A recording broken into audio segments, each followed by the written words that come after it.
Welcome to the Miracle Mommas Show. My name is Ashley Sabali, the founder of Miracle Mommas, where we strive one step at a time to improve maternal health. And with me is a very special guest, Julia Melton. And with our USOA Queen series, she is USOA Mrs. Southeast 2024. And Julia, can you tell our audience a little bit about you? Yes, my name is Julia. I live in Virginia. I am a wife and a mother. I have faced multiple health challenges in the last couple decades, but I'm focusing on channeling those experiences into helping others. I am a member of the Association of Holistic Skincare Professionals. I sit on the Spotsylvania County Schools Career and Training Center Cosmetology Council. I hold a Master's of Ministry in Biblical Counseling, and I am now trying to work to reduce the stigma of mental health and mental illnesses with my message in my new book, You Are Not Your Diagnosis. That is amazing. And can you tell us a little bit about your book and where someone can find it? Is it on Amazon or where can someone go to grab and read it? So my book will be published in the next month. It's right now in copy edits and getting formatted. I'm publishing through Gatekeepers Press, and it'll be available wherever books are sold online. Oh, that's so exciting. Congratulations. Thank So you. thanks. You. Once you get that, we will update this episode and provide links to go ahead and check out that book. I'm so excited. I know I will. Thank you. And, with Miracle Mamas, we talk about maternal health, and everybody has their own journey. And I think each journey is really unique. And I want to thank you already for taking the time to spend with me on your Sunday morning to talk about your maternal health journey. So, to kick it off, can you please tell me about, really share about your pregnancy with your son Luke that you had with your husband? So shortly after I got engaged to my husband in the summer of 2017, we fell pregnant about 3 months before our wedding date. And then the week after our wedding, tragedy kind of struck when I woke up and was in just a puddle of water. Now, not have being pregnant before, I obviously thought that I had had an accident. I cleaned myself up, I went about my day. And then that next morning, I woke up and I just had this horrible pit in my stomach. Went to use the restroom. Things seemed normal, but there was this tiniest speck about the size smaller than my pinky of like really thin pink mucus. And I just knew I had to see my doctor. So I called my OB. I went in. We did a sonogram. I look, the baby's on the monitor. The fecal heart monitor is showing a heart rate. And the tech looks at me and she goes, "Okay, there's your baby. There's your heart rate. But I'm very sorry to tell you." And before she could get the words out, I realized there was nothing in the amniotic sac, no fluid. So my water had broke the night before. And the doctor came in to inform me that at 18 weeks, there really wasn't much they could do to save the pregnancy. So from there, we had a lot of heavy decisions to make on how to handle that news, and we ultimately ended up going ahead and delivering our child stillborn at 18 weeks. I am so sorry. Yeah. I'm so sorry. I went Mm. through something similar, but my baby was much younger. But at 18 weeks, I'm so sorry.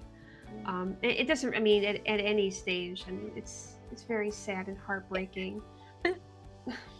But when it comes to like the resources at the time, did you know what kind of choices did they give you at 18 weeks, and did you feel that you had the resources that you need to make that decision?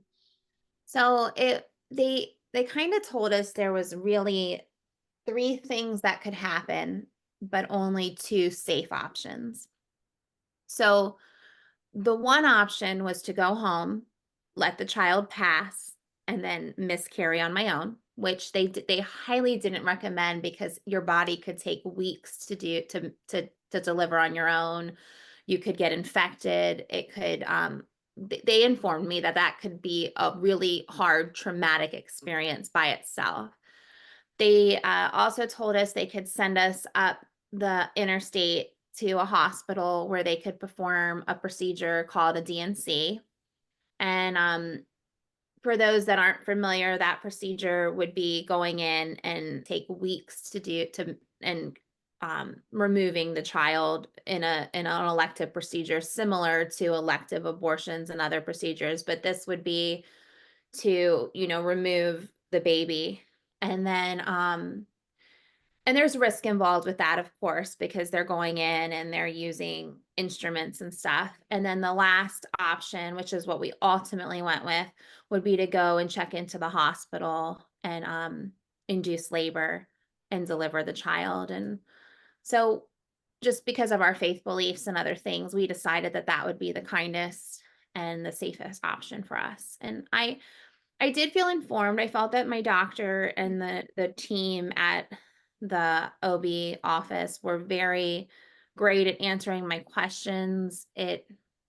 They told us, don't make a decision right now. Go have lunch with your husband, go home, call us in a couple hours and we'll move forward with whatever you decide. So, we took the time and we mourned and we took the half the day and we decided, okay, let's deliver. And by the time we got to the hospital and got hooked up to the monitors, the heart rate had dropped from a normal heart rate to 50. And um the doctors kept pushing off, putting inducing labor. And I believe it was to let the baby pass before I delivered. So yeah. I'm so sorry. Yeah.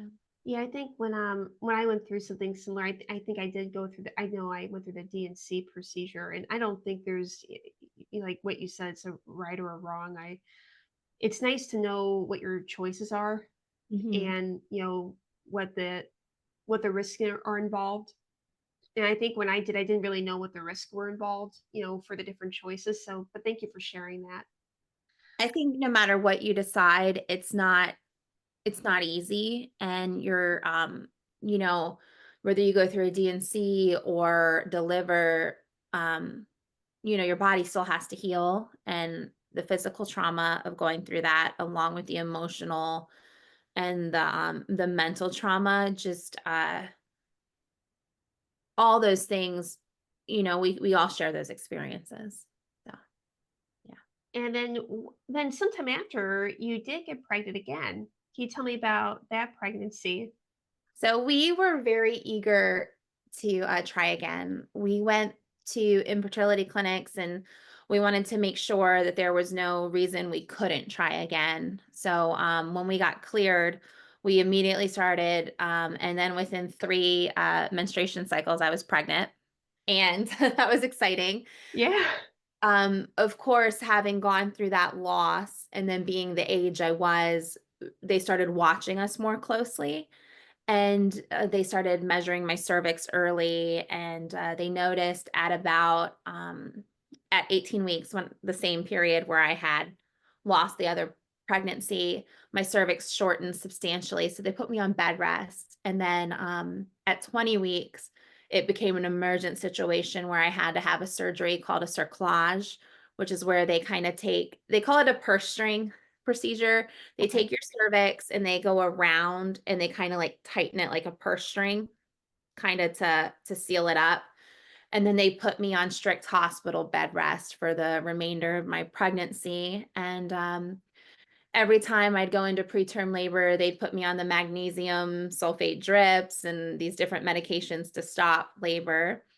And in about 27 and a half weeks, my mucus plug started growing back around my cervix. So they were willing to send me home to finish my bed rest because at 28 weeks, you reach this interesting point in pregnancy where you're viable, but you're out of the risk window for having long-term side effects. But the night I went home, I had my bloody show and had to be rushed back to the hospital. And they tried to prevent labor, but it was coming so fast. They had to remove the cerclage. And at 28 weeks and a day, I delivered my rainbow baby Blake early. So and then he spent another 7 weeks in the NICU on his own, so I think Just every time we pass that hospital, our hearts kind of jump into our throats and we're like, Oh, but that was a long experience, and it was, I think, very challenging emotionally and mentally. And then, going through a loss and then the joy of having a baby, I think, grief and joy, they can coexist at the same time. So that was a lot to navigate. how were you, like, after the pregnancy after your second pregnancy with, like, how are you doing? Like, were you able to, get back, physically and emotionally, or were there setbacks there? There were challenges. So the year after I had my son, that first year is kind of a blur because there were so many doctor's appointments, early intervention specialists. We had to see every couple of weeks. There were like eye appointments and speech therapy for feedings and physical therapy. He was hypertonic and he had cerebral palsy because he was born with a brain bleed. And now he's going to be 6 in a week, and you would look at him and you can't see any of these effects. But that first year it got to the point I was taking him to the doctor every 4 days. And I think, someone who already has mental illness and who has suffered in her past, that first year I didn't experience postpartum depression like most women. I kind of had the opposite, postpartum mania, but it which is where you go up in your mood, but I think it was masked by the situation I was in, needing to be on all the time and needing to go to the doctor and do stuff, that when that year settled and my son was, COVID hit that same time, around the time he was 15 months, was 2020, that February. And I think that isolation and then my mania climbing and everything kind of coming to a halt, like all the appointments became virtual. I had neglected my mental health in a way I didn't realize I was. My weight had ballooned. I gained a lot of weight, couldn't get it off from the pregnancy. And I think just not knowing, you're a new mom and you're navigating that fourth trimester and that first year, and you're not knowing how to fill your own cup and take care of yourself and balance. So my mental health became a critical situation where I ended up in the hospital when my son was about 18 months. Yeah. And what are the symptoms of postpartum mania that you experience? And how were you, like, diagnosed? Was it like a self-diagnosis, or did your doctor um So, diagnose you? right. So postpartum mania, it may be there's 2 types of mania. There's hypomania and hypermania. Hypomania is a little harder to spot because individuals can function in this state for a long time. That's going to be little need for sleep, which most moms aren't sleeping anyway. It's going to be not eating regularly. Most moms aren't eating regularly, but there's going to be an increased energy, maybe increased productivity, starting multiple tasks, being interested in lots of different projects, overexcitement. But I think a lot of that stuff gets masked because you're not seeing it, because those are natural things that a mother may be doing who is quote unquote normal, right? As opposed to postpartum depression where you're isolating and maybe feeling detached from your child or other things you may be experiencing. But it's when you cross over into that hypermania is where you start to notice, which it took a year and a half to climb into. Wow. But that's going to be your pressured speech, where the speech is just urgent and you're like hard speech. It's going to start having a logical reasoning, like a logical thoughts. Um, you're you're gonna have disjointed thoughts. Like you're gonna start sentences in the middle of a thought and I maybe see. the relation to something else, but no one's understanding how you're connecting the dots. Um, you're maybe going to be not sleeping at all, like going 72 hours without sleep. And we know that like that can cause its own psychological issues akin to being, you know, on on alcohol or something. It's like being drunk when you go that long without sleeping. So I think when I got to that critical state, I was hospitalized for mania, but it wasn't necessarily diagnosed as postpartum. It was just diagnosed as mania because that was the cycle I was in. But looking back, being able to evaluate the timeline, the doctor and I can go, you were postpartum, you were 18 months, your hormones at 18 months after a pregnancy level out and, already having issues with bipolar illness and dealing with those ebbs and flows, not no longer having the same progesterone and estrogen combination can throw you and then you're not taking care of yourself because you're a new mom and not knowing how. And so, yeah, I think that does that answer your question? Yes, thank you for Yeah. sharing that. Yeah. Thank you. Because I know there's a whole spectrum of different things that women can experience postpartum. So this is the first time I've come across, an actual interviewee on the show for postpartum mania. So thank you for explaining it, not only to me, but especially to our viewers. I think that's very helpful. And that people realize that they're not alone, that other people experience this too. Yeah. What do you think? And you probably have already covered this, but what do you think is like one of the biggest challenges that you've had in your maternal health journey? I think there's been a couple. The the first one, obviously the loss, and then re-engaging with my husband after loss. You're excited, you're newlywed. We had only been married a week Oh, when we wow. when we lost our first child, and then going through that first year of marriage, trying to conceive and then pregnant again. And I we're older, so we were in a rush. I was 35 at the time, he was 43. And I think being in a situation where you're learning how to live with someone, becoming roommates, you're newlyweds, and then you throw a baby in the mix. It was a lot. And then having a child that was special needs at the time, it just getting in over your head. So I think that whole breeding ground just led to a mental health crisis. I think that was kind of just in and of itself, the hardest part was juggling all the different hats at the time of. Because my husband and I also, we got married right away, and it was very similar timeline. But it's a lot when you're trying, you get married right away, and we've never been married before. We never lived with anybody else before. So it's a lot to take in, and you're trying to go through this whole maternal health journey too. And not only affects you as a mother, but then it also affects the husband as well.